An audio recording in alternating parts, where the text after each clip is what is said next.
Хајде вака, за да бидеме малку по-конкретни во однос на буџетскиот дефицит, меѓутоа да бидеме и честни кон јавноста.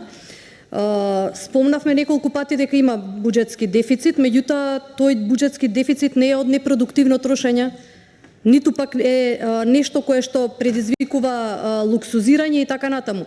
Практично тоа се инвестиции. Ги спомнав Коридор 8 и да не се повторувам, сето она за кое што треба да и вие бидете среќни дека се случува во државата. Ги спомнавте материјалите, ситниот инвентар и учебниците. Таму има зголемување. Сметате дека не треба да имаат учебници учениците? Дали сметате дека имањето учебници е небитно за еден ученик во 21. век?